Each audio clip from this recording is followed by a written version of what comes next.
നമസ്തേ. കൊല്ലവർഷം 1201 ചിങ്ങമാസം 1 ഉദയാൽ പൂർവം 11 നാഴിക 1 വിനാഴിക ഉള്ളപ്പോഴാണ് ചിങ്ങ രവി സംക്രമം നടക്കുന്നത്. ജ്യോതിഷപ്രകാരം നമുക്ക് പഞ്ചാംഗം വരുന്നത് ചിങ്ങമാസത്തിലാണ്.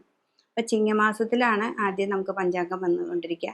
പക്ഷെ രാശി ചക്രത്തിൽ നമ്മൾ മേടമാണ് ആദ്യം തുടങ്ങും. മേടൻ രാശിയിലെ ആദ്യത്തെ നക്ഷത്രമായ അശ്വതി നക്ഷത്രത്തിൽ നിന്ന് നമുക്ക് തുടങ്ങും. അശ്വതി നക്ഷത്രക്കാരെ സംബന്ധിച്ച് ഈ ഒരു വർഷം 1201 കൊല്ലവർഷമാണ്, മലയാള വർഷമാണ്. 1201 അശ്വതി നക്ഷത്രക്കാരെ സംബന്ധിച്ച് ഇപ്പോൾ 3-ാം ഭാവത്തിലേക്ക് വ്യാഴം വന്നിട്ടുണ്ട്, 12-ാം ഭാവത്തിൽ ശനീശ്വരൻ വന്നിട്ടുണ്ട്. അപ്പോൾ ഏഴര ശനിയുടെ ഒരു കാലഘട്ടമാണ്. ഏഴര ശനിയുടെ കാലഘട്ടമാണ്. 3-ാം ഭാവത്തിൽ വ്യാഴവും വരികയാണ് ചെയ്യുന്നത്. അപ്പോൾ എന്താണെന്ന് വെച്ചിട്ടുണ്ടെങ്കിൽ മേടൻ രാശി, മേടം എന്ന് പറഞ്ഞ ശിരസിൻ്റെ ഭാവമാണ്. അപ്പോൾ അവർക്ക് കൂടുതൽ ടെൻഷൻ ഉണ്ടാക്കാം.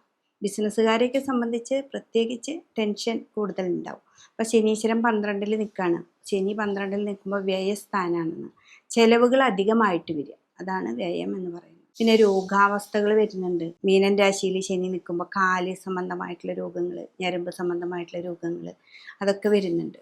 പിന്നെ കുട്ടികളെ സംബന്ധിച്ച് പറയുകയാണെന്നുണ്ടെങ്കിൽ ഈ കുട്ടികൾക്ക് നമുക്ക് വിദേശത്തേക്ക് പോവാം, പഠനം, അതൊക്കെ വളരെ ശ്രദ്ധിക്കേണ്ട ഒരു സമയമാണ്. എന്ന് വെച്ചിട്ടുണ്ടെങ്കിൽ അവർക്ക് തടസ്സങ്ങൾ ധാരാളം ഉണ്ടാകുന്ന ഒരു സമയമാണ്. എന്ന് വെച്ചാൽ ചരരാശിയിലാണ് നിൽക്കുന്നത് അശ്വതി നക്ഷത്രമെങ്കിലും നമ്മൾ പുറത്തേക്ക് പോകാനായിട്ട് കുറേ കാര്യങ്ങൾക്ക് മുന്നോട്ട് പോകുമ്പോൾ കുറേ തടസ്സങ്ങൾ ഉണ്ടാവാനായിട്ട് സാധ്യതയുണ്ട്. അപ്പം അത് വളരെയധികം ശ്രദ്ധിക്കേണ്ട ഒരു വിഷയമാണ്.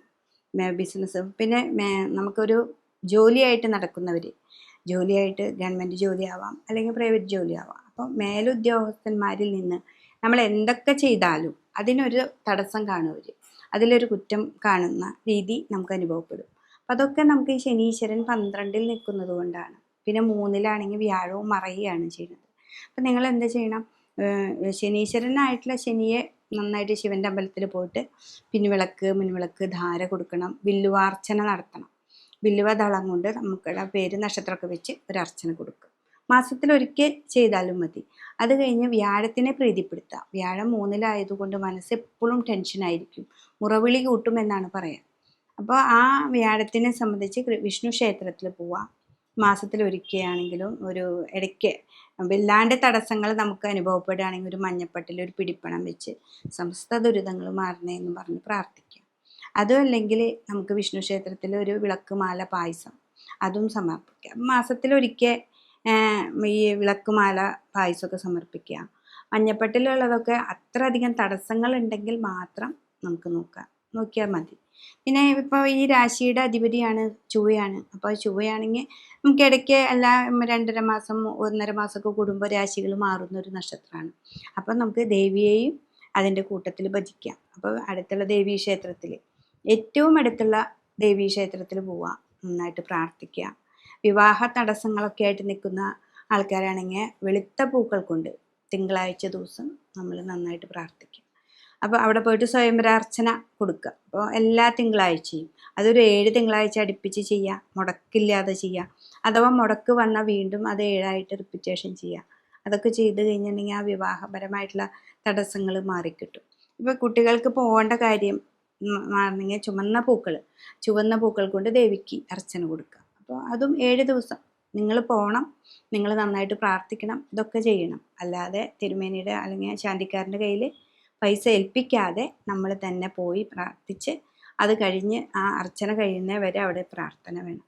പിന്നെ 3-ലേക്ക് ഈ വ്യാഴം നിൽക്കുന്നത് കൊണ്ട് നമ്മളവിടെ മിഥുനൻ രാശിയിലാണ്, അപ്പോൾ ബുധൻ്റെ രാശിയിലാണ്. അപ്പോൾ ശ്രീരാമനെ ഭജിക്കാം, സുബ്രഹ്മണ്യനെയും ഗണപതിയെയൊക്കെ ഭജിക്കാവുന്നതാണ്. അപ്പോൾ ഗണപതി ക്ഷേത്രത്തിൽ പോവാം, തേങ്ങ മുട്ടിറക്കുക. പ്രധാന കാര്യങ്ങൾക്കൊക്കെ പോകുമ്പോൾ അടുത്തുള്ള വിഘ്നേശ്വരൻ്റെ ക്ഷേത്രത്തിൽ പോവാം, ഒരു തേങ്ങ മുട്ടിറക്കി പ്രാർത്ഥിച്ച് നമ്മൾ അതിൻ്റെ കാര്യങ്ങൾക്ക് മുന്നോട്ട് പോകാൻ പറ്റും.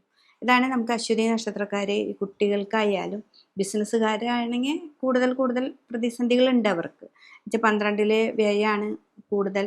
നമ്മളൊരു കാര്യത്തിന് പൈസ ഇറക്കും, അത് കുറയും, പിന്നെ വീണ്ടും അതായിട്ട് വരും. അപ്പോൾ വീണ്ടും വിഷ്ണുവിനെ തന്നെ നന്നായിട്ട് ഭജിക്കാം. എന്ന് വെച്ചാൽ സർവ്വ ഈശ്വരകാരകത്വമുള്ള വിഷ്ണുവിനെ തന്നെ നന്നായി ഭജിച്ചെങ്കിൽ മാത്രമാണ് നമുക്ക് മുന്നോട്ട് പോകാനായിട്ട് സാധിക്കുക. പിന്നെ അശ്വതി നക്ഷത്രക്കാരെ സംബന്ധിച്ച് പിന്നെ ഉള്ളത് രാഹു 11-ലുണ്ട്. അപ്പോൾ രാഹു 11-ലെ ലാഭസ്ഥാനത്താണ്. അതൊരു നല്ലൊരു ഭാവമാണ്. ഒരു 1.5 വർഷക്കാലം രാഹു ഉണ്ട്. അപ്പോൾ ഇത്രയും ബുദ്ധിമുട്ടുകൾ ഉണ്ടെങ്കിലും കുറച്ച് ലാഭത്തെ കൊടന്ന് തരാനായിട്ട് നമുക്ക് രാഹു ഇവിടെ വന്ന് നിൽക്കുന്നുണ്ട്. ശനിയുടെ അതേ ഫലം കൊടുക്കുന്നതാണ് രാഹു.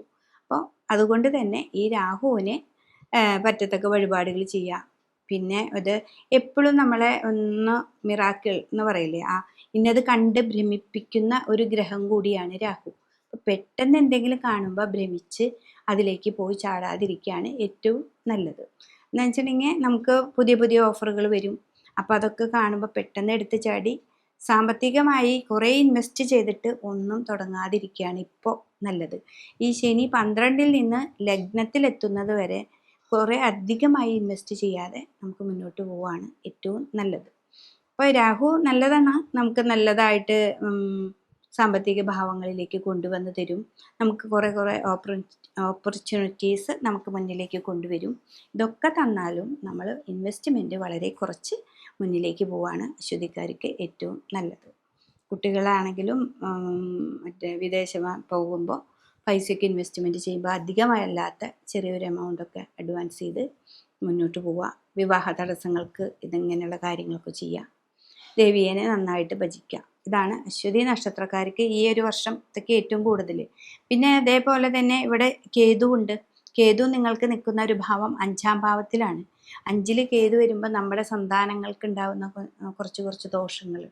ഇപ്പോൾ സന്താന വിഷയവുമായി നമ്മൾ ബന്ധപ്പെട്ട് ഏതെങ്കിലും ഒരു കാര്യങ്ങൾക്ക് പോകുമ്പോൾ അവർക്ക് ഈ നവഗ്രഹങ്ങളുടെ അമ്പലത്തിൽ പോയിട്ട് രാഹുവിനും കേതുവിനും പറ്റത്തക്ക വഴിപാടുകളൊക്കെ ചെയ്ത് ഏറ്റവും അടുത്തുള്ള ക്ഷേത്രത്തിൽ പോവുക, കുടുംബക്ഷേത്രത്തിലൊക്കെ പോയി പ്രാർത്ഥിച്ച് സന്താനങ്ങളുടേതായ കാര്യങ്ങൾക്ക് മുന്നോട്ട് പോവുക. വിവാഹ കാര്യങ്ങളായാലും എന്ത് കാര്യങ്ങളായാലും എടുക്കുമ്പോൾ അത് വളരെ സൂക്ഷിച്ച് മുന്നോട്ട് പോവുകയാണെങ്കിൽ ഈ ഒരു വർഷം 1201 ആണ്ട് എന്നുള്ളൊരു വർഷക്കാലം നമുക്ക് നല്ലതായിട്ട് വരും. ഏറ്റവും കൂടുതൽ വ്യാഴനെ നന്നായിട്ട് ഭജിക്കാം. സർവീശ്വര കാരകത്വം നമുക്ക് എപ്പോഴും ഉണ്ടാവണം. ദൈവാധീനം ഉണ്ടെങ്കിൽ നമുക്ക് എല്ലാ കാര്യങ്ങളും മുന്നോട്ട് പോകാനായിട്ട് സാധിക്കും.